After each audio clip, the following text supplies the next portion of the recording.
안녕하세요. 세상을 바꾸는 작지만 강한 흐름 채널 M&A의 밸류 크리에이터 김장길입니다. 스타트업 플레이북 창업의 지혜 시간입니다. 이 강좌 사실 전부터 계속 고민했었어요. 연말부터 정말 필요하다고 생각이 됐었는데 여러분 뭐 예창패다, 청창사다, 초창패다, 창도패다 이런 거 많이 들어봤잖아요.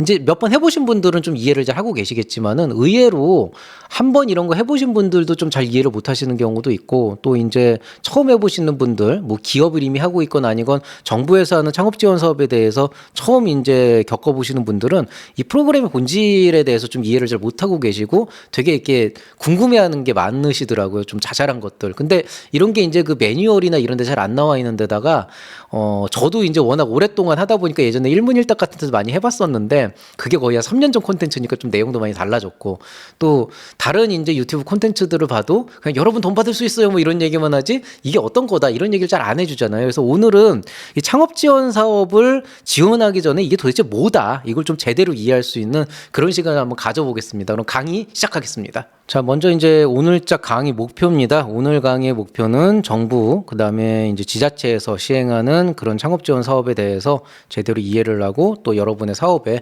효과적으로 활용하는 방법에 대해서 한번 알아보도록 하겠습니다. 자, 먼저 이제 창업 지원 사업의 정의부터 얘기를 해야 되는데요. 일단은 뭐 창업을 하고자 하는 그런 개인 혹은 이미 사업이 진행되고 있는 그런 스타트업을 대상으로 해서 정부, 중앙 부처 혹은 이제 지자체 차원에서 이제 다양한 형태 지원을 하는 프로그램을 얘기를 합니다. 그러면은 이제 창업 지원 사업의 종류는 어떤 게 있냐라고 하게 되면은 이제 사업화나 아니면 기술 개발을 위해서 실제로 이제 자금을 지원하는 그런 프로그램. 이걸 이제 보통 대부분 창업 지원 사업이라고 얘기를 하지만은 실제로 이런 것들 이외에도 어떤 시설이나 공간을 지원해 주는 뭐 사무실 공간이나 뭐 어떤 경우에 공유 주방 같은 걸 지원해 주기도 하고요. 그다음에 어떤 데는 공장 부지는 사실 지원은 아니지만 그래도 좀 그런 걸 이제 지원해 주는 것도 있고요. 어떤 그 메이커 스페이스 같은 거. 그다음에 이제 보육을 해 주는 교육을 하는 것들. 그다음에 창업 교육 쪽과 그다음에 이제 관련된 멘토링이나 컨설팅을 지원해 주는 경우도 있고 각종 행사나 네트워크를 통해서 이제 많은 사람들이 볼 수 있게끔 하는 혹은 또 뭐 공모전이나 경진대회를 통해서 뭔가 좀 컴피티션을 통해서 뭐 상금을 받을 수 있는 이런 것들을 이제 진행하기도 합니다. 그 다음에 이제 뭐 팔로 개척이나 해외 진출을 할 수 있는 이제 그런 이제 지원 프로그램들 있고요.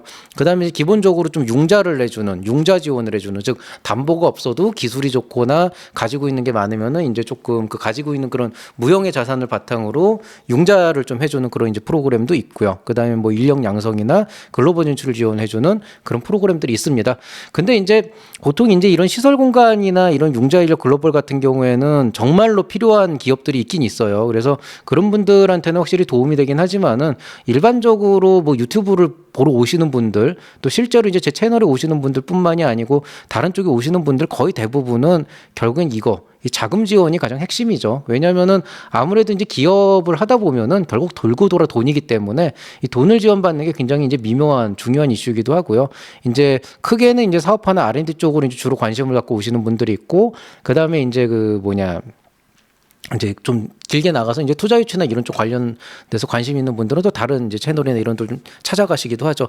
오늘은 이제 주로 창업 지원 사업이라고 얘기했지만은 저는 많은 얘기는 안 하고 이 자금 지원에 대한 부분만 조금 집중적으로 말씀을 드리도록 하겠습니다.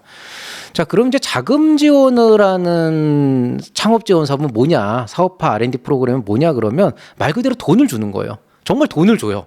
그러니까 내가 사업을 하기 위해서 돈이 필요하잖아요. 그럼 이 사업을 하겠다는 건 예비 창업자, 내가 사업을 아직 시작도 안 해본 사람이다 그러면 사업 자금이라는 게 필요한 거고 이미 사업을 하고 계신 분이라 그러면은 어떤 다음 단계로 넘어가거나 고도화나 어떤 이유에서인지 추가적으로 자금 조달이 필요한데 이 자금 조달이라고 하는 게 결국에는 내가 가진 돈을 쓸 수 있지 않으면은 내가 가진 돈이 없으면 어딘가에서 빌려오거나 할 수밖에 없거든요. 근데 거기에 대한 기본적인 마중물이 될 수 있는 기초 자금을 정부에서 지원을 한다는 거예요. 지자체에서 지원을 한다는 거예요. 그래서 그 중에서 가장 대표적인 이제 사업이다 그러면은 흔히 예비 창업자한테 주는 예비 창업 패키지라고 하는 사업이 있고요. 그 다음에 이제 창업이 시작되고 기업 설립이 되고 3년차 미만의 기업에 주는 초기 창업 기업이라 그런데 그런 기업에 주는 초기 창업 패키지 혹은 또 그 안에서도 청년들한테만 줄 수 있는 그런 이제 청년 창업 사관학교라고 하는 이런 이제 프로그램들이 있습니다. 그래서 예비 창업 패키지 같은 프로그램 같은 경우에는 여러분이 과거에 이런 사업을 받은 적이 없고 지금 현재 사업자 등록이 안 돼 있다 그러면은 인당 평균 5천만 원, 그 다음에 경우에 따라서 최대 1억 원까지 돈을 줍니다, 정말로. 그래서 돈을 쓸 수 있게 해줘요. 사업자금 지원을 해주고 초기 창업 패키지 같은 경우에는 선정이 되면은 초기 기업당 평균 7천만 원, 최대 1억 원까지 여러분이 사업자금을 쓸 수 있도록 정부에서 그 지원을 해줍니다. 그럼 이제 되게 궁금해하는 게 이런 거예요. 아니 그럼 돈을 지원해 준다는 거 알겠다. 근데 그 돈을 어떻게 주나? 내 통장에 입금을 해주나? 이렇게 생각을 하는데요. 이게 지원 사업에 따라서 조금 달라요. 직접 지원이 있어요. 직접 지원은 뭐냐면은 이 자금 지원 이거는 뭐냐면은 정말 돈을 줍니다. 진짜 돈을 줘요. 정말 그 여러분의 통장에 꽂아 줘요, 진짜로. 예를 들어서 여러분이 초기 창업 패키지나 뭐 청년 창업 사관학교에 선정이 됐어요. 그래서 7천만 원의 지원 자금을 확정을 받았습니다. 확약서를 쓰면은요, 정말로 여러분의 회사 통장, 개인 통장은 아니고 여러분의 회사 통장, 사업비 통장에 그 돈을 입금을 해줘요. 정말 70000000 찍혀서 나와요. 그런데 그 자금 지원이 그렇다고 아무 통장에나 다 주냐? 그렇지는 않고요. 보통은 이제 순서가 어떻게 되냐면 여러분이 먼저 선정이 됐다. 그래서 이제 알림을 받으면은 그럼 이제 그 기업의 그 사업비 통장을 따로 만들어요. 은행에 가서 어떤 은행에 가서 이거를 만드세요라고 이제 얘기를 합니다. 그럼 그 사업비 통장에다가 여러분이 이제 이거는 사업비 하려고 하는데요. 그러면서 뭐 신한은행이나 이런 주로 신한은행 많이 쓰더라고요. 그 지정은행이 있는데 거기 가서 사업비 하려고 하는데요. 그러면은 통장을 이제 그 법인하고 이렇게 해서 개설을 해줍니다. 그러면은 거기에다가 보통 자부담이라는 게 있는데 그 개설을 이제 인증을 하고 자부담 입금하면 그걸 확인한 다음에 정말로 여러분이 받기로 한 돈이 거기 현금이 그대로 꽂힙니다.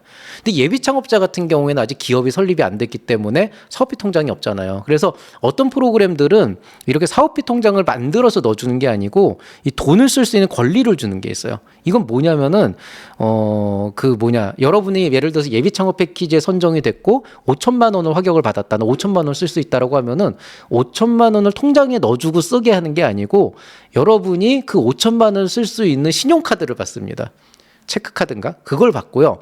또 하나는 이제 만약에 이 카드 결제를 하기에 좀 큰 거 있잖아요. 막 1,000만 원, 2천만 원 이렇게 대금 입금을 해야 되는 경우에는 현금 입금을 해야 되잖아요. 그런 경우에는 여러분이 기관에다가 그 서류 챙겨가지고 내가 이렇게 해서 이거 쓰기로 했으니까 이거 결제해 주세요. 그럼 기관에서 그쪽에다가 바로 이제 입금을 해주는 이런 시스템으로 갑니다. 그래서 좀 절차가 아무래도 내 개인 돈 쓰는 것보다 조금 복잡하기는 한데 어쨌든 쓸 수 있는 권리가 주어지는 거고 좋은 점은 상대적으로 얘기하면 그 돈을 쓰는 그 프로세스를 그쪽에서 대행을 하기 때문에 조금 편한 것도 사실은 좀 있거든요. 그래서 이 바우처는 권리만 주는 거고 실제로 내가 돈을 현금을 내 통장에서 구경을 하지 못하지만은 어쨌든 돈을 쓸 수가 있다. 그래서 사업을 하는 데는 전혀 문제도 없고 지장도 없고 편한 방식이다라고 보시면 되겠습니다. 그래서 돈은 그렇게 지원해 주는데 보통 이제 바우처는 예비 창업 패키지는 바우처고 나머지 대부분의 사업들은 거의 대부분 자금 지원으로 들어가요. 그래서 보통 이제 예창패나 지자체에서 하는 경우에는 바우처로 하는 경우도 꽤 있다. 이렇게 보시면 되겠습니다.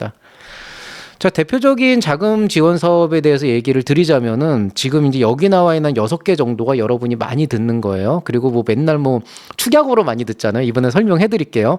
자, 예비 창업 패키지라는 지원 사업이 있습니다. 청년, 중장년 상관없이 예비 창업자이기만 하면 지원받을 수 있는데요. 여러분 사업 아이템을 평가받아서 너무 좋은 아이템이다 그럼 최대 1억 원까지. 그리고 일반적으로는 평균 5천만 원에 맞춰서 그 지원을 해 줍니다. 예비 창업 패키지라고 해서 줄여서 예창패라고 얘기를 하고요.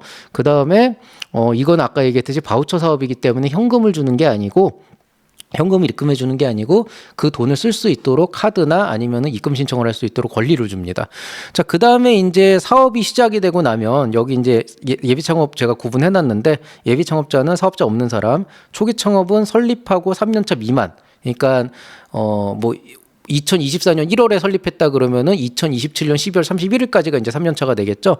그래서 그렇게 돼가지고 초기 창업 기업은 3년차 미만의 기업을 대상으로 해서 역시 아이템 사업화 그 계획서를 평가를 해서 최대 1억 원까지 평균 7천만 원 정도 선에서 지원을 해줍니다. 자부담이라는 개념이 있어요. 요거는 이제 여러분이 이 지원 사업을 하기 위해서 여러분 스스로도 어느 정도 그 비용 부담을 해야 되는데요. 뭐 현물과 현금 이런 게 있는데 요거는 제가 다른 영상을 이미 찍어놨기 때문에 그걸로 대체를 하고 오늘은 얘기를 안 하겠습니다. 어쨌든 자부담이 있고 요거는 직접 입금을 해주는 거기 때문에 선정이 되면 사업비 통장 만들고 거기에다 현금을 직접 입금받으면 쓸 수가 있습니다. 청년창업사관학교라고 있습니다. 줄여서 청창사라고 얘기를 하고요. 초기 창업 패키지는 줄여서 초창패라고 얘기를 합니다. 요거 그냥 알아만 두세요. 예비 창업팀도 되고 초기 창업 기업도 되는데 이거는 청년 한정. 여기서 청년의 기준은 만 39세 이하입니다.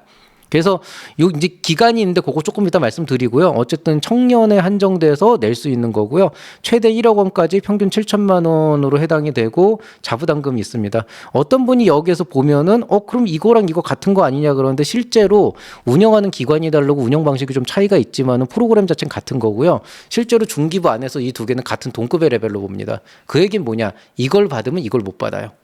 나중에라도 못 받아요. 그냥 둘 중에 하나만 선택해서 받을 수 있고 하나를 먼저 받으면 다른 건 못 받습니다. 약간 그런 개념은 있어요. 그건 좀 이따 또 설명을 드릴게요. 중복수혜 규정인데 이게 자 그다음에 이제 창업도약 패키지라고 있습니다. 이제 줄여가지고 창도패라고 얘기하죠. 제가 요거 안 넣어놨네요. 창도패라고 얘기하고요.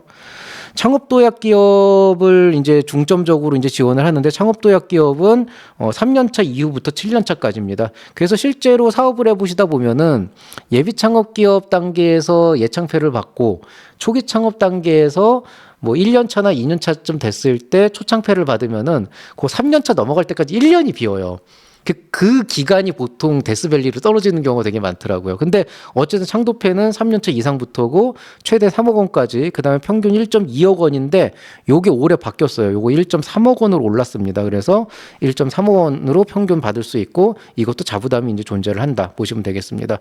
그다음에 이거랑 별개로 기술 개발을 하기 위해서 연구비를 내주는 사업이 있어요. 그것도 역시 돈을 직접 넣어주는데 창업성장 기술 개발이라고 되어 있는데 여러분은 대부분 디딤돌 사업이다라고 얘기를 나옵니다. 이게 이제 뭐냐면 처음으로 연구개발을 시작하려고 하는 기업한테 첫걸음을 하기 위한 연구개발 자금을 대주는 건데요. 최대 1.2억 원 정도를 지원을 해주고 이 연구개발이라고 하는 거는 사업 잘하다가 3년차나 4년차 때 할 수도 있잖아요. 요거는 7년 미만 기업이기 때문에 창업도약기까지 누구나 낼 수가 있고 예비 창업자는 못 냅니다. 예비 창업자는 기업이 성립된 다음에는 낼 수가 있는데 일단 기업 설립되기 전에는 못 내게 돼 있고요. 자부담이 존재하지만은 그래도 연구비를 쓰는 건 또 이런 그 창업 지원 사업하고 좀 다르기 때문에 어떤 부분에서는 조금 까탈스럽지만 어떤 부분에서 오히려 더 좋은 부분도 있습니다. 그다음에 이제 팁스라는 게 있어요. 요건 제가 별도로 한번 작년에 한번 그 찍은 적이 있기 때문에 요건 뭐 긴 설명은 안 하겠지만은 기본적으로 이제 투자를 받은 기업들 대상으로 해서 시드 투자 유지를 받았다는 그 전제 조건을 깔고 7년 미만 기업으로 최대 5억 원에다가 플러스 2억 원까지 대주는 그런 이제 사업입니다. 자부담금이 있긴 하지만은 이 경우에는 보통 투자 자금을 가지고 활용이 가능하기 때문에 크게 부담이 되지는 않고요. 아무래도 이제 사업을 좀 크게 해보시고 성장을 생각하시는 분들은 결국에는 돌고 돌아 팁스로 가는 게 가장 안정적이고 좋은 방법이라고 할 수가 있겠습니다.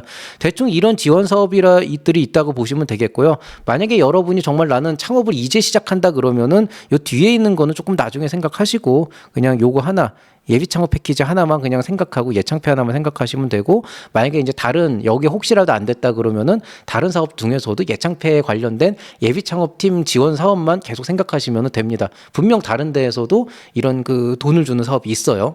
자, 그래서 일단 대표적인 자금 지원 사업은 요 정도가 되고요. 자, 그러면은 이 자금 지원을 받으려면 어떻게 해야 되나? 이거 뭐 그냥 어디 가서 신청하는 거 이렇게 얘기하는데요. 이게 기업당 최대 1억 원까지잖아요. 사실 평균 5천만 원이라고 해도 이게 제가 한 달에 100만 원씩 적금을 해도 5천을 모으려면은 4년을 모아도 5천이 안 모이거든요. 그러니까 자금 지원을 받는다라고 했을 때 이게 신청만 하면 다 주는 게 아니라는 거예요. 그러니까 이게 세금이 그렇게 막 무한정 있는 게 아니기 때문에 굉장히 한정된 예산 안에서 한정된 사람들한테 줄 수밖에 없습니다. 그래서 통상적으로는 모든 이런 자금 지원 사업은 100% 지원 사업별로 저는 평가 절차에 따라서 선정이 되는데요. 그 평가의 방식은 조금씩 차이는 있지만 거의 대동소이하게 비슷합니다. 먼저 신청서와 사업계획서를 써서 제출을 합니다. 그래서 여기에서 이제 서면 평가가 이루어지는데 거기에서 1.5배수에서 2배수 정도 선정을 합니다. 이거 무슨 얘기냐면은 만약에 최종 선정을 하는 기업이 한 50개 정도 된다 그러면은 대략적으로 75개에서 한 100개 정도를 여기서 뽑겠다는 거예요. 그런 다음에 이 서면 평가에서 이 정도 선정이 된 다음에 그러면 이제 50개로 줄여야 되니까 발표 평가로 넘어갑니다. 그럼 여러분이 이제 서면 평가 됐습니다라고 해가지고 여기 이제 나오게 되면은 여기 이제 발표 평가로 넘어가게 되고요. 그럼 여기에서 50명을 다 뽑냐고 그렇지 않고요. 1.2에서 1.5배수 정도로 선정을 합니다. 100%를 안 뽑아요. 왜냐하면은 탈락했습니다라고 딱 내보내면은 혹시라도 이 선정이 돼가지고 나중에 협약을 하려고 했는데 여기가 부적격이 나는 경우가 있어요. 예를 들어서 뭐 이 사람이 한정금치산자나 자기도 모르는 뭔가가 있었는데 그게 이제 감추고 있다가 걸렸다든가 어쨌든 나중에 다 그 스크리닝을 하거든요. 혹은 이 사람이 약간 모럴 해저드 같이 예전에 다른 데 낸 적이 있는데 그거랑 중복이 안 되는데 걸렸다든가 이런 이제 자격 요건 제한들이 있어가지고 거기서 떨어지면 거기에 이제 또 뒤늦게 되는 사람들이 있거든요. 그 즉 대기라고 하는 인원이 있어가지고 그 대기라는 인원이 있어가지고 그 대기자로 선정이 되는 부분들이 있습니다. 그리고 그렇게 해서 발표 평가가 넘어가면 발표 평가에서 대략적으로 이제 1.2에서 1.5배수 정도 이제 선정이 되고요. 발표 평가를 한 다음에 그 다음에는 보통 이제 여기에서 이제 심층 심사가 들어갑니다. 심층 심사는 조금 기관마다 달라요. 어떤 기관은 면접을 직접 보는 데도 있고요. 근데 이 면접은 발표 평가가 아니고 정말 이 사업에 대한 이 사람이 정말 이 사업을 할 의지가 있나 그냥 돈만 받으려고 오는 거 아닌가 약간 가라 아닌가 유령 기업 아닌가 이런 거 이제 평가하는 그런 게 있고 그게 아니면 좀 서류를 면밀하게 검토하고 내부 심사를 또 이제 자체적으로 하는 경우도 있는데 이 세 번째는 있을 수도 있고 없을 수도 있지만은 뭐 가가지고 특별히 현장에서 욕을 하거나 이상하게 되지만 않으면 그럼 뭐 웬만하면은 그냥 넘어는 간다. 다만 이제 점수가 너무 간당간당하게 되면 떨어질 수도 있다 이렇게 보시면 되겠습니다. 그렇게 해서 심층 심사가 이제 끝나고 나면은 최종적으로 이제 결과가 발표 나오고 협약이 되게 됩니다.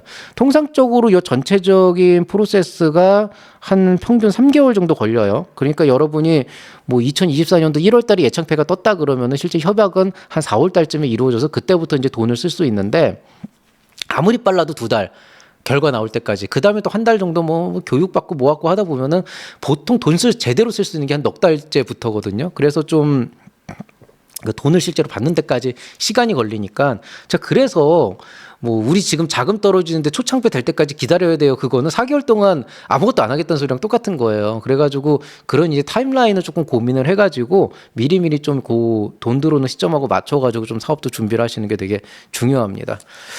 자, 그 다음에는 이제 그 많이들 하는 질문들 조금 말씀드릴게요. 첫 번째가 이거 되게 많이 생각해요. 돈을 어디에 쓸 수 있냐. 돈 그냥 아무 데나 맘대로 쓰면 되지 않아요? 뭐 특히 뭐 초창패는 내 통장에 그냥 현금 꽂아주는데 그냥 내가 막 쓰고 나중에 그냥 결과만 잘 내면 되지 않냐 그러는데 절대 안 됩니다. 정말 큰일 날 생각이에요. 그래서 의외로 이게 되게 그 뭐라 그래야 되나 창업자들 사이에서도 이거 막 돈 쓰는 것도 힘들고 생각보다 뭐 쓸 수 있는데도 없고 막 그러면서 되게 툴툴대시는 경우가 많은데 원래 창업 지원 자금이라고 하는 건 정부에서 주는 창업 지원 자금이라는 건 요 돈만 가지고 네가 사업을 다 해가 아니고 이 돈을 바탕으로 네 사업을 좀 더 이렇게 잘 할 수 있게 해봐라는 거기 때문에 기본적으로 어느 정도는 자기 자본이 있어야 돼요. 당장 자기 자본을 구할 수 없더라도 그게 매출을 통한 추가 조달이건 투자를 통한 추가 자금 조달이건 뭔가 그런 어떤 버퍼가 있지 않는 이상은 그 지원 자금만 가지고 사업을 해가지고 그렇게 해서 가는 그런 제로 베이스에서 가는 게 잘 된 경우는 사실은 거의 못 봤어요, 솔직히. 왜냐하면 할 수 있는 일을 못 하게 되는 경우가 되게 많거든요. 그래서 그런 게 조금 문제가 있어서 절대 안 되고 통상적으로는 지원 사업에서 정해놓은 항목에 해당하는 비용만 가능합니다. 그러면 지원 사업에서 정해놓은 항목에 해당하는 비용은 어떤 거냐? 라고 하면 그거는 이제 뭐 있어요. 뭐 무슨 비용, 뭐 인건비, 뭐 그다음에 뭐 외주 용역비, 뭐 개발비, 재료비 뭐 이런 거 있거든요. 그런 것들만 이제 토탈적으로 가능하고요. 그다음에 그래도 쓰니까 별 문제 없던데 이렇게 생각하시는 분들 나중에 이제 큰일 나는 게 회계감사에서 불인정이 되는 경우가 있어요. 그러니까 사업이 끝날 때쯤에 회계감사를 합니다. 회계법인이 실제로 와가지고 여러분이 돈을 쓸 내역을 뭐 예비 창업자도 똑같이 해요. 바우처를 하건 아니면은 뭐 여러분이 직접 그 돈을 여러분 통장에 꽂아놓고 쓰건 간에 어쨌든 최종적으로 쓴 이제 보고서를 내면은 회계법인에서 그거를 다 감사를 해가지고 이거는 지원 사업의 본질에 어긋나는 좀 그런 이제 항목이라서 우리가 인정을 할 수가 없다. 이렇게 그냥 딱 내버리면은 환수를 해야 돼요. 그럼 이게 얼마나 억울한 일이 되냐면 여러분 입장에서는 이런 거예요. 만약에 정말로 진짜 뭐 말도 안 되는 진짜 무슨 뭐 개인 여행을 가는데 썼다, 개인 옷을 사는데 썼다, 이런 건 당연히 환수 처리를 해야죠. 근데 그런 게 아니고 그냥 여러분은 돈을 쓴 거예요. 예를 들어서 여러분이 뭔가 어떤 그 비목을 쓰는데 어떤 이유에선가 500만 원을 썼어요. 그러면 500만 원을 썼는데 나중에 그 회계법인에서 이거는 이 지원 사업에서 지원할 수가 없는 항목입니다 그러면서 불인정이 났다.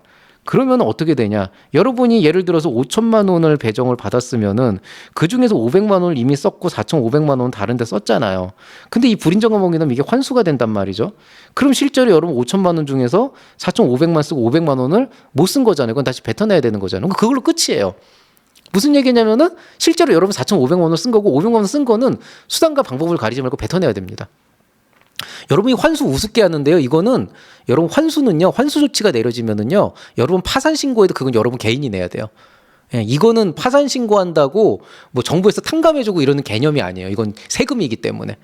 그래서 이 환수에 대한 거는 정말 고민을 많이 하셔야 됩니다. 그래서 통상적으로 여러분이 그 좀 애매한 그런 거를 쓰게 될 경우에는 항상 주관기관과 먼저 상의를 해보고 어느 정도 확답을 받아놓은 다음에 가야지, 안 그러면 나중에 여러분이 되게 피박을 볼 수가 있어요. 그리고 실제로 예비 창업자들 같은 경우에 여러분 되게 이거 주의하셔야 되는 게, 예비 창업자는 바우 처리가 괜찮지 않냐, 어차피 그 주관기관에서 이렇게 이렇게 해가지고 다 처리하지 않냐 그러는데요. 생각보다 주관기관에서 잘하는 사람은 정말 잘하지만은 되게 미숙하신 분들이 있어요. 이런 게 좀 경험이 없는 분들은 그냥 될 줄 알고 된다고 다 처리해줬는데 나중에 불승이 떨어지면 이 사람도 어떻게 할 수가 없거든요. 그럼 뭐 따져봤자 이 사람이 물어줄 것도 아니고. 그래서 웬만하면은 좀 확실한데 좀 크게 쓰시고 짜잘한 데는 안 쓰는 게 좋습니다. 그래서 이런 거는 좀 잘 신경 써가지고 쓰셔야 되고요. 이런 거는 이제 좀 그 회계법인하고도 좀 얘기를 하셔야 됩니다. 자, 그럼 내가 어디에 쓸 수 있냐? 어디에 쓸 수 있냐 그러면은 말씀드렸듯이 이게 사업화나 기술 개발 관련 업무에는 대체로, 근데 제가 뭐 안 되는 게 있다라고 얘기했지만 대체로 문제없이 자금 사용이 돼요. 근데 이 비용의 범위라는 게 항상 그 애매한 게, 이게 분명 사업을 위해서 쓴 건 맞는데 남들이 보기에는 이걸 사업용으로 봐야 되냐라고 하는 거에 대해서 좀 고민을 해볼 필요가 있거든요. 그러니까 예를 들어서 이런 거예요. 나는 예를 들어서 진짜 거의 영업이 내 일의 거의 반이에요. 그러면은 영업을 계속 해야 되니까 아무래도 접대비나 이런 걸 많이 쓰잖아요. 근데 보통 이 사업화 지원 사업, 창업 지원 사업에서는 접대비라고 하는 개념 자체가 없거든요. 회의비라고 해서 회의를 할 때 쓸 수 있는 일부 비용인데 이것도 퍼센테이지가 되게 적단 말이에요. 근데 여러분이 만약에 나는 정말 아무것도 없고 진짜 접대가 내 일의 80이고 이걸로 내가 진짜 매출을 엄청나게 올렸다라고 한다 그래도 실상적으로는 이거는 이제 비목 인정이 안 되게 되는 거죠. 그래서 좀 어떻게 보시면 되냐면은, 보통 우리가 사업이라고 하는 범주 안에서 제품을 개발하는 과정, 그 다음에 사람에게 월급을 주는 과정, 그 다음에 사업을 유지하기 위해서 쓰는 여러 가지 부대 비용들은 거의 대부분 사용이 가능하거든요. 그래서 어지간한 거는 상식의 범위에서 판단을 하면 되는데, 항상 저한테 이런 거 물어보시는 분들은 본인도 아는 거예요. 이게 상식을 조금 벗어날 수도 있겠다라는 걸 본인도 아니까, 그러니까 물어보는 거거든요. 그런 거 웬만하면 안 쓰는 게 낫고요. 그래도 될 것 같다라고 생각하시는 분들은 저한테 얘기 들어봤자 별 도움 안 되니까 반드시 사전 확인을 주관기관이나 돈줄을 쥐고 있는 쪽한테 얘기를 해서 서면으로 받아놔야 됩니다. 서면을 못 받아보면 나중에 좀 문제가 생길 수가 있어요. 그래서 그런 거 조금 신경 쓰시기 바라겠습니다. 자, 그러면은 비용 처리가 안 되는 어떤 경우가 있냐? 상식적으로 비용 처리가 안 되는 경우가 있는데, 이런 거 한번 생각을 해볼게요. 자, 제가 금융업을 합니다. 제가 무슨 로또 추천기 좀 넘어갔고, AI를 이용해서 주식을 자동으로 사고 팔면서 수익을 올릴 수 있는 그런 솔루션을 만들어요. 그리고 제가 이걸로 검증을 하기 위해서 지원자금 1억 원 받은 걸로, 이미 개발은 다 됐다고 치고요. 지원자금 1억 원 받은 걸로 A사, 애플사의 주식을 매수한 다음에 내가 사업기간 8개월 동안에 3천만 원을 벌었어. 그래서 1억 3천만 원을 만들었어. 그럼 이게 법인의 입장에선 3천만 원 이득을 본 거잖아요. 1억 원이 심지어 그대로 있잖아요. 그러면은 이거 어마어마한 거죠, 실제로는. 실제로 1억 원 그대로 뱉어내도 되잖아요. 그럼 이게 영업이익도 된 거니까 이거는 기업 입장에서는 돈을 써서 돈을 번 게 맞아요. 잘못된 거 아닙니다. 불법이 아닌데, 문제는 여러분이 국가 세금을 가지고 주식 투자를 했다가 되거든요. 이거를 한번 뉴스에서 모 기업의 A 대표님이 정부의 초기 창업 패키지 지원 사업을 받아서 그 1억으로 모사 주식을 사서 3천만 원 이득을 받습니다. 이러면서 막 뉴스가 나오면 여러분 보면서 아유 저 양아치 새끼 이럴 거 아니에요. 그거랑 똑같은 거예요, 이게. 그러니까 이런 건 안 된다는 거예요, 비용 처리가. 근데 사업적으로는 뭐 어쨌든 금융 소득을 뽑아낸 거는 사실이니까 기업이 돈을 번 건 맞는데 정부 지원 사업은 이런 걸 위해서 있는 건 아닌 거죠. 근데 이건 상식적으로도 이러면 안 될 것 같잖아요. 왠지 이거는 말 그대로 내가 부모님 돈 2배로 불려드릴게요 하고 받아가지고 주식 산 거랑 똑같은 거지. 이런 건 안 돼요. 이거 세금으로 이런 짓 하면 안 됩니다. 근데 또 어떤 경우가 있냐? 자, 이제 조금 이제 상식적이지만 애매한 거죠. 5천만 원으로 매장을 냈는데 그 나머지 5천만 원으로 김밥 재료를 구입해서 그걸 팔아가지고 1억 원을 매출을 냈어. 그럼 이건 야, 아니 5천만 원 매장 내는데 썼고 나머지 1억 원 지원 중에서 재료를 사서 팔아가지고 매출을 썼으면 이건 되는 거 아닌가? 이렇게 생각하는데요.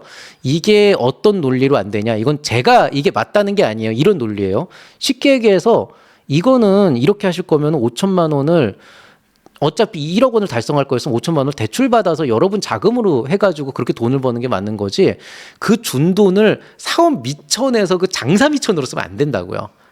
그래서 이것도 비용 처리가 안 됩니다. 이거 불인정 항목입니다. 그러면은 여러분도 그렇지 아니 뭐 김밥 재료 사가지고 말 그대로 저건 그냥 내가 돈 없으니까 이 돈 가져다가 그냥 재료 이렇게 해가지고 판 다음에 이렇게 그냥 날로 먹겠다는 거네 이렇게 생각할 수도 있잖아요. 근데 이게 이제 좀 애매한 영역으로 넘어갑니다. 상식적으로 비용 처리가 안 되는데 이런 게 있어요. 자 아까랑 똑같은데 5천만 원으로 장비를 삽니다. 제조업을 하는데 5천만 원으로 장비를 사고 나머지 5천만 원으로 재료를 구입해서 로봇 제품을 만들어서 팔았다. 매출 2억 원 나왔고 영업이익 1억 원 나왔다. 이건 뭐 대단한 거 아니냐. 1억 원 이렇게 나왔으니까 이게 안 돼요. 그러니까 무슨 얘기냐면은 이 5천만 원으로 재료를 만들어서 구입해서 로봇 제품을 만든 거나 5천만 원어치 김밥 재료를 구입해가지고 김밥 한 거나 똑같은 행위라는 거예요. 기본적으로는. 제품이 김밥이냐 로봇이냐의 차이인 거죠. 그래서 이것도 안 됩니다. 원칙적으로. 이것도 비용 처리가 안 되고 이것도 환수 대상이에요. 이거 이제 불인정 항목이고 그래서 정부 지원 사업 중에서는 양산에 관련된 사업비하고는 어떤 경우에도 불가합니다. 그래서 가끔 가다가 이제 저한테 상담 오시는 분들 중에 그런 경우 많아요.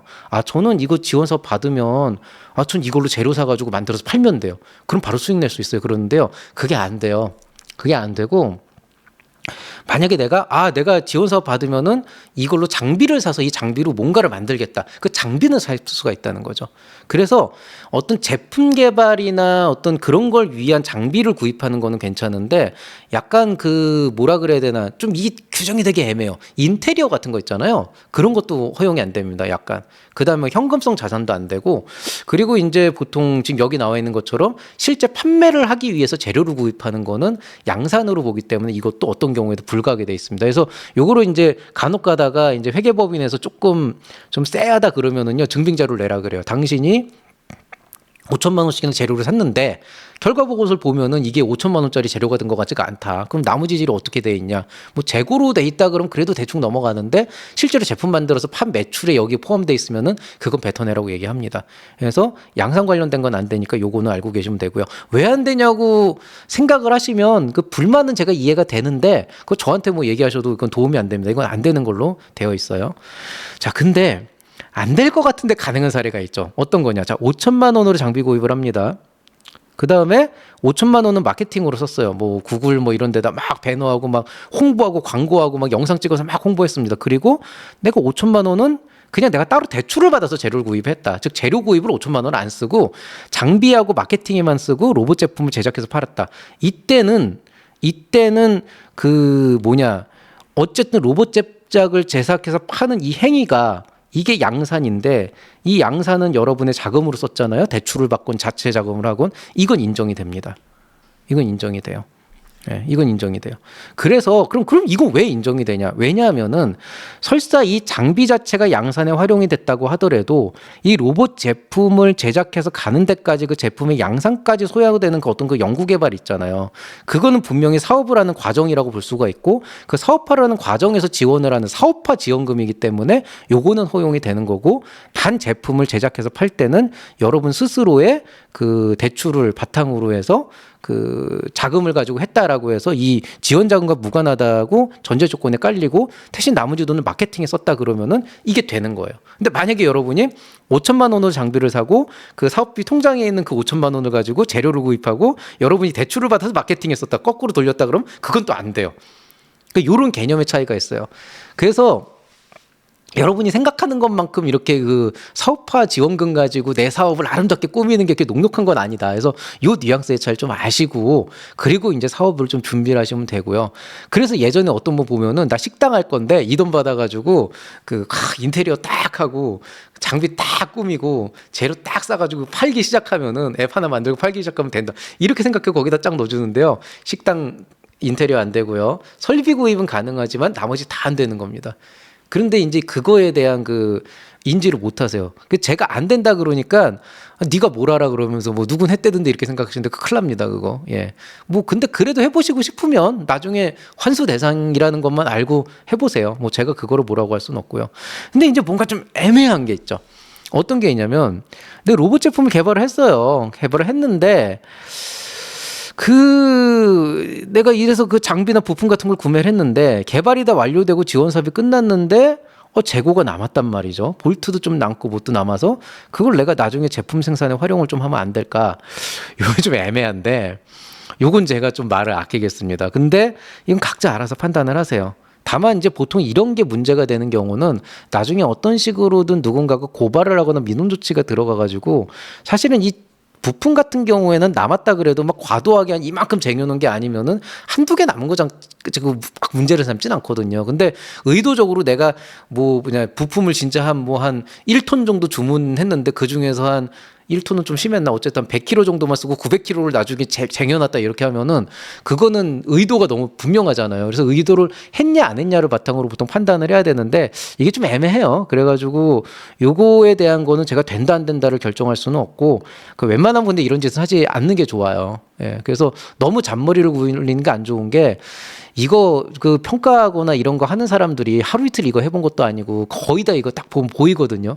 여러분이 아무리 철저하게 해도 항상 티가 나요. 그래서 그냥 사업화 지원 자금을 받았을 때는 사업화에 올바로 쓰는 게 그냥 정당하게 쓰는 게 제일 좋습니다. 그리고 그렇게 잘하시는 분들이 많고요.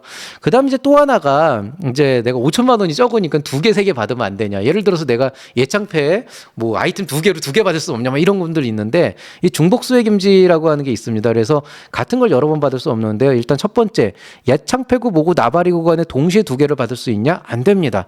대부분의 주요 지원 사업은 종류가 다르다 그래도 한 번에 1개만 받을 수 있어요.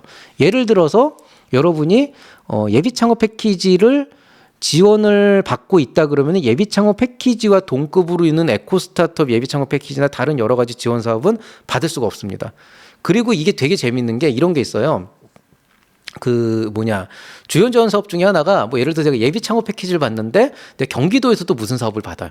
그러면은 나는 경기도에서는 이거 받아도 된다 이렇게 얘기해가지고 나는 받았는데 그러니까 창업진흥원에서는 경기도는 우리 게 아니라서 괜찮다 이렇게 해가지고 이 2개를 다 했는데 알고 보니까 경기도에서 안 되는 경우가 있어요. 그래서 기관이 다른 거에 지원 사업이라고 해도 양쪽 다 되는 경우에는 받을 수가 있지만 거의 대부분 이게 안 됩니다. 그래서 그냥 한 번에 1개만 받을 수 있다. 대신 이제 좀 짜잘한 프로그램들 100만 원, 500만 원짜리는 좀 이게 중복이 되는 경우가 꽤 많아가지고 그런 거는 확인해보고 같이 해보시면 그건 나쁘지 않아요. 어떤 분들이 누군 했어요. 나 지인이 이거 무슨 이거 그냥 했는데 그냥 잘 넘어갔대요라고 얘기하는데요. 나중에 그냥 넘어간 게 아니고 그냥 넘어갔대더라 그러면은 한번 민원을 넣어보세요. 그럼 거의 100% 환수되고 형사 처벌이 됩니다. 그러니까 뭐냐면은 예를 들어서 이 주관기관의 담당자가 여러분을 계속 뭐 사업 끝난다면서 쫓아다니면서 이 사람이 동시에 뭐 하고 있는 막 주민등록번호 대조하고 이렇게 조회를 안 한다고요. 그러니까 몰래 걸리지 않게 하면은 사실은 그게 트레이싱이 안 될 수도 있어요. 운이 겁나게 좋으면.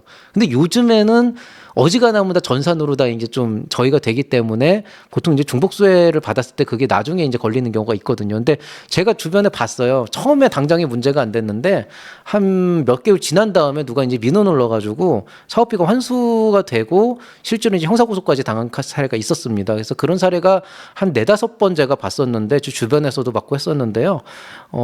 이게 되게 좀 나중에 되면 좀 큰일 나요. 그래서 요거는 좀 미리미리 알고 중복수혜가 안 되는지는 직접 주관기관에 확인하고 해보시는 게 좋습니다. 그러면 신청은 2개 이상 해도 되냐? 이건 돼요. 예를 들어서 내가 뭐 예비 창업 패키지 내고 뭐 창업중심대학 내고 에코스타트업 예비 창업 패키지 내고 뭐 총창사도 내고 그거 다 신청돼요. 대신에 나중에 이제 하나만 선택해야 됩니다. 나중에 하나만 선택해야 되는데 이게 좀 애매한 게 이런 게 있어요. 예를 들어서 여러분이 A라는 지원 사업을 받습니다. 보통 청창사를 먼저 지원하거든요. 그리고 여러분이 B라는 지원 사업을 냅니다. 이제 창업도약 초기 창업 패키지라고 합시다. C라는 사업을 냅니다. 창업 중심 대학을 냅니다. 그럼 여러분은 이 라인을 통해 가지고 요렇게 가면서 뭔가 뭐라 그래야 되나, 이 셋 중에 하나가 되면 된다 그랬는데, 보통 이제 여러분이 청창사가 처음에 됐는데 어떻게 하다 보니까 여기가 됐어요. 그래서 연락이 옵니다. 대표님 이거 됐는데 이제 협약하셔야죠, 이렇게 얘기를 했는데, 이때 이 B라고 하는 초기 창업 패키지가 뭔가 발표도 좀 더 잘한 것 같고, 뭔가 좀 한 일주일만 더 있으면 결과가 나올 것 같은데 얘는 결정을 여기서 내려야 된단 말이죠. 그럼 이제 이때쯤에 저한테 연락이 와요. 어떻게 할까요? 나 이거 아무래도 초창패 되면은 이거보다 더 많은 돈 받을 수 있고, 사실 청창사가 조금 빡센 건 있어가지고 그런 거보다 더 낫지 않냐, 이렇게 이제 고민을 오시는데, 이건 정말 어쩔 수가 없어요. 저도 뭐라고 장담을 못 합니다. 안 될 수도 있고, 의외로 되게 느낌 좋았는데 떨어졌을 수도 있거든요, 간발의 차이로. 그래서 다 지원은 무조건 하셔야 되는데, 기본적으로는 먼저 받은 거 무조건 하고, 근데 정말 확실하게 이거는 내가 이쪽에서 돈을 더 많이 받겠다, 그렇게 생각을 하시면은 그거는 과감하게 한번 모험을 해보시는 것도 나쁘진 않은데, 어쨌든 타이밍에 문제가 되지 신청 자체를 하는 거는 문제가 없습니다. 그래서 그렇게 알고 계시면 되겠고요. 그 다음에 이제 회사나 아이템 바꾸면 같은 사업 또 받을 수 있나요? 작년에 예창패 했는데 폐업했고요.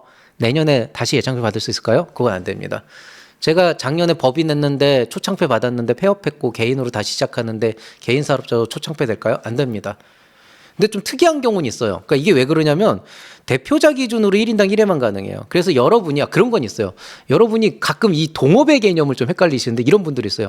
저 이거 전에 누구랑 동업했는데 그럼 저 이거 예비 창업자 아닌 거 아닌가요? 막 이렇게 얘기하는데요.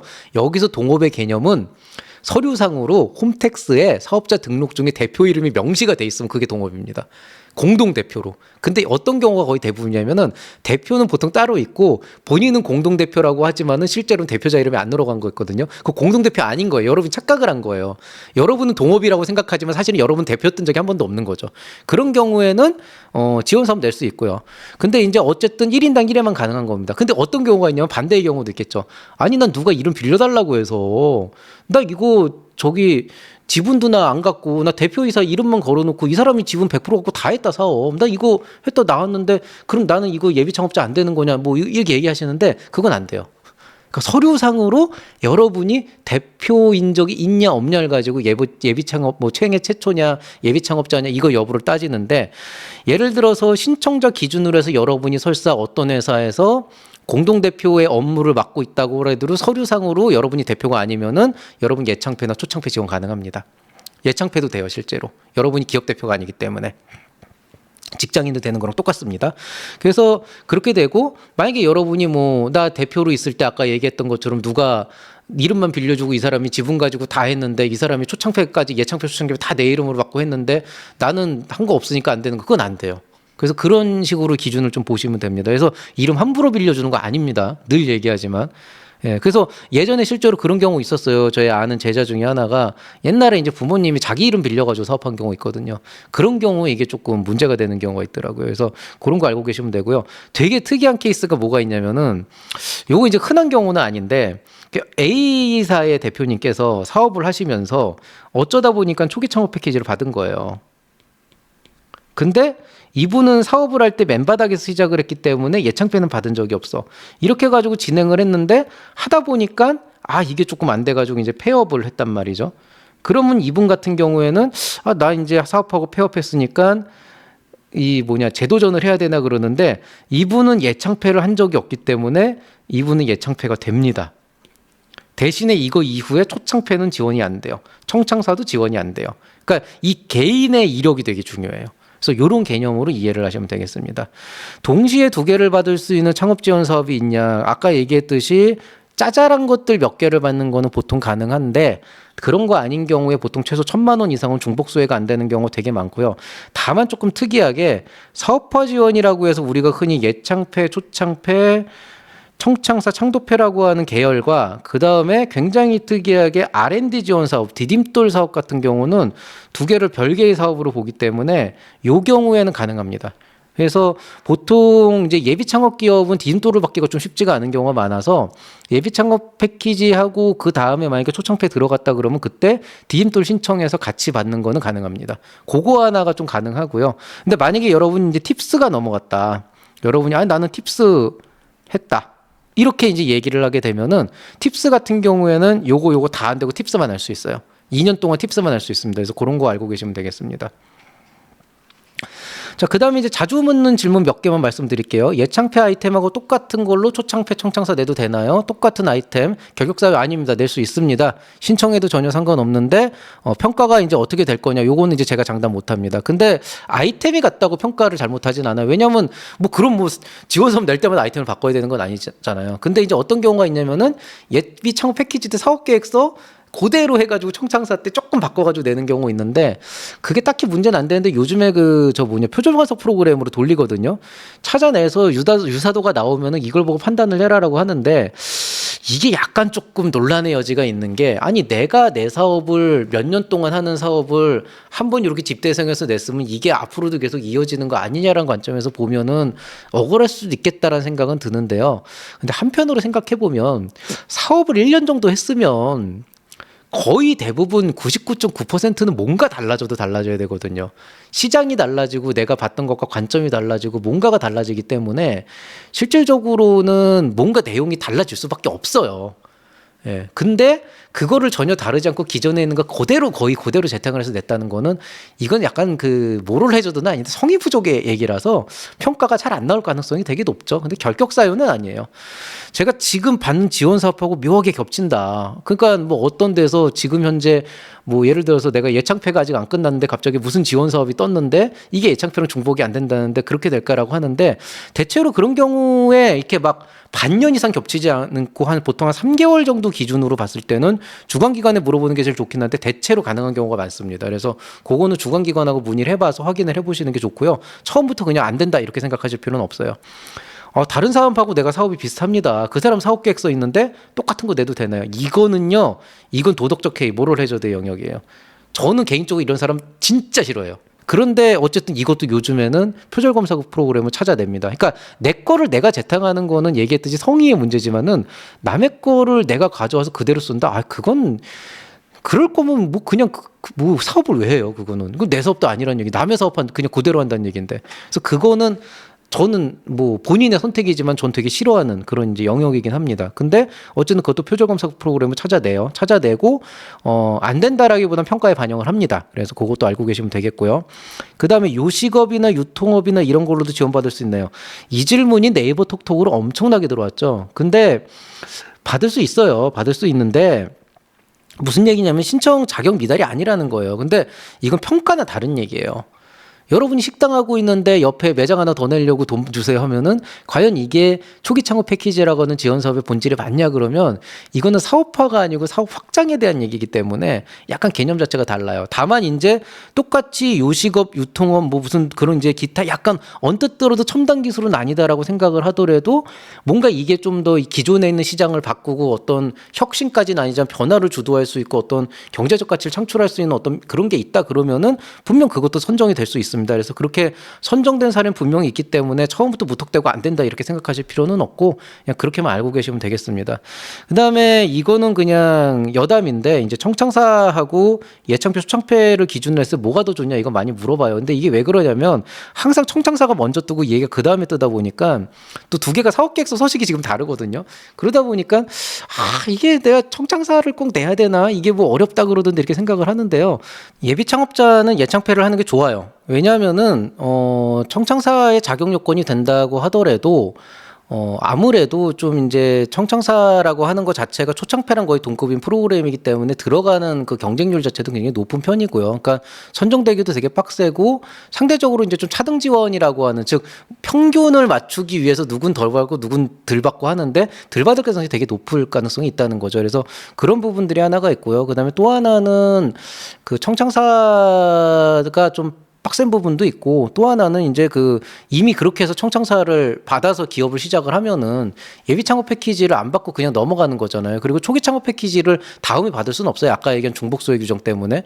그렇기 때문에 그냥 그걸로 사업 시작하고 났을 때 아무것도 안 남게 되는 그런 경우가 생겨요. 그래서 좀 그런 것들을 감안해서 예비 창업 패키지는 예비 창업자는 예비 창업 패키지를 하는 게 좋고, 그럼 청창사랑 초창패를 놓고 비교를 해야 되는데 요거는 조금 고민을 해보시기 바랍니다. 근데 사실 저한테 정말 개인적으로 물어본다 그러면 제가 청년이었다라고 하게 된다 그러면은 저는 초창패를 우선으로 합니다. 왜냐하면 정말 청창사는 좀 빡세긴 하거든요. 그래서 그런 부분들은 있는데, 다만 이제 청창사가 보통 이제 1월 중순에 시작이 되고 초창패 그 뒤에 나오기 때문에 원래 낼 땐 두 개를 다 내야 되는 거죠. 그래서 둘 다 선정되면은 먼저 선정되는 걸 하는 게 맞고요. 여러분이 더 좋은 결과가 나올 때까지 기다려가지고 선택을 할 수 있는 권리는 절대 안 생길 겁니다. 그래서 그런 부분은 감안을 해서 좀 선택을 하시면 되겠습니다. 사업계획서나 발표평가를 어떻게 하면 될까라고 하는 거는 제가 저희 이제 프로그램 같은 것도 있으니까 이용을 하시면 되는데요. 근데 제가 이제 작년에 한번 그 서울역에다가 한번 그 강의실 빌려놓고 한번 해봤었을 때는 나름대로 그 만족도는 되게 높았어요. 만족도 높았는데 한편으로 조금 아쉬웠던 거는 그 너무 많은 분들을 한 번에 봐드리다 보니까 시간에 이제 균등함이 조금 사라졌었다는 부분들이 있었고, 그다음에 또 하나는 다들 이해를 해주셨으니까 다행이긴 한데 좀 그런 부분이 아쉬웠고, 또 체력이 좀 안 되시는 분들이 있었어요. 그래가지고 이번에는 그냥 그 1대1 멘토링으로 이제 진행을 할 건데, 혹시라도 이제 여러분 그 전에 와가지고 뭐 시간을 많이 내드릴 수는 없기 때문에 조금 사업계획서를 쓰는 거나 이런 데서 예시나 아니면 좀 그런 게 필요하다 그러면 제가 유료 강좌를 따로 만들어서 올리려고 하고 있습니다. 그래서 네이버 프리미엄 콘텐츠에 지금 M&L 계정이 하나 만들어졌는데 지금은 그냥 강좌 소개만 있거든요. 근데 이 안에서 제가 가능하면은 예비 창업 패키지, 초기 창업 패키지, 청년 창업 사관학교 정도까지는 한번 사업계획서 강의를 한번 올려보려고 생각을 하고 있어요. 유료 강좌로. 그래서 그걸 보시면서 한번 그 강의를 한번 이제 보시면 어떨까 싶고요. 뭐 강의료는 조금 생각을 하고 있습니다. 10만 원은 넘어가지 않을까 싶은데 뭐 그거는 제가 좀 고민을 해서 한번 나중에 공지를 따로 하도록 하겠습니다. 시간 되시면 이렇게 오시면 되고요. 그래도 가능한 1, 2주 안에 좀 콘텐츠 만들어 가지고 여러분이 영상 보시고 참고로 하실 수 있도록 하겠습니다. 물론 이제 이게 또 유료 강좌니까 제가 뭐 강요를 할 수는 없고, 이제 만약에 나는 그냥 무료 강좌 다른 데서 하는 거 좋은 거 많다 그러면 그거 보시고 하시면은 되고요. 예, 우리 학교 학생들은 저한테 그냥 오시면 되고 뭐 그렇게 보시면 되겠습니다. 그리고 이제 원스톱 클리닉 진행되고 있습니다. 이제 마곡역 4번 출구에서요. 저희 이제 그 회의할 수 있는 모든 셋업은 다 끝났기 때문에 편하게 언제든 찾아오셔서 여기 지금 뭐 영상 할 수 있는 스튜디오도 마련해 놓고 했으니까 지금 오셔가지고 일정 잡고 약속 잡고 이제 찾아오셔서 저랑 상담을 하시면 되고요. 제가 여기 항상 있는 건 아니고 약속 있을 때나 작업을 할 때만 오고 거의 대부분 서울대에 있어요. 그렇기 때문에 무턱대고 찾아와가지고 상담해달라 그러면은 아마 문이 잠겨져 있고 저는 없을 가능성이 되게 높기 때문에 그거는 좀 지양해 주시고, 사실 또 예의에도 어긋나는 거 아시죠? 예, 그거 여러분의 열의를 보여주는 게 아니에요. 그냥 예의에 어긋나는 거니까 좀 옛날하고 좀 세상이 달라졌으니까 항상 요거 유료교육 원하시는 분은 요거 한번 체크하시고 오시면 되겠습니다. 자, 이렇게 해서 전반적으로 창업지원사업 관련된 내용들을 모두 다뤘습니다. 사실 제가 요거 강의 영상 찍고 있는 중에 잠깐 뭐가 지금 저기 좀 떨어져가지고 좀 도중에 끊고 가느라고 흐름이 약간 끊겼었는데, 그래도 필요한 내용들을 정보들은 다 정리를 해서 전달을 드렸었고요.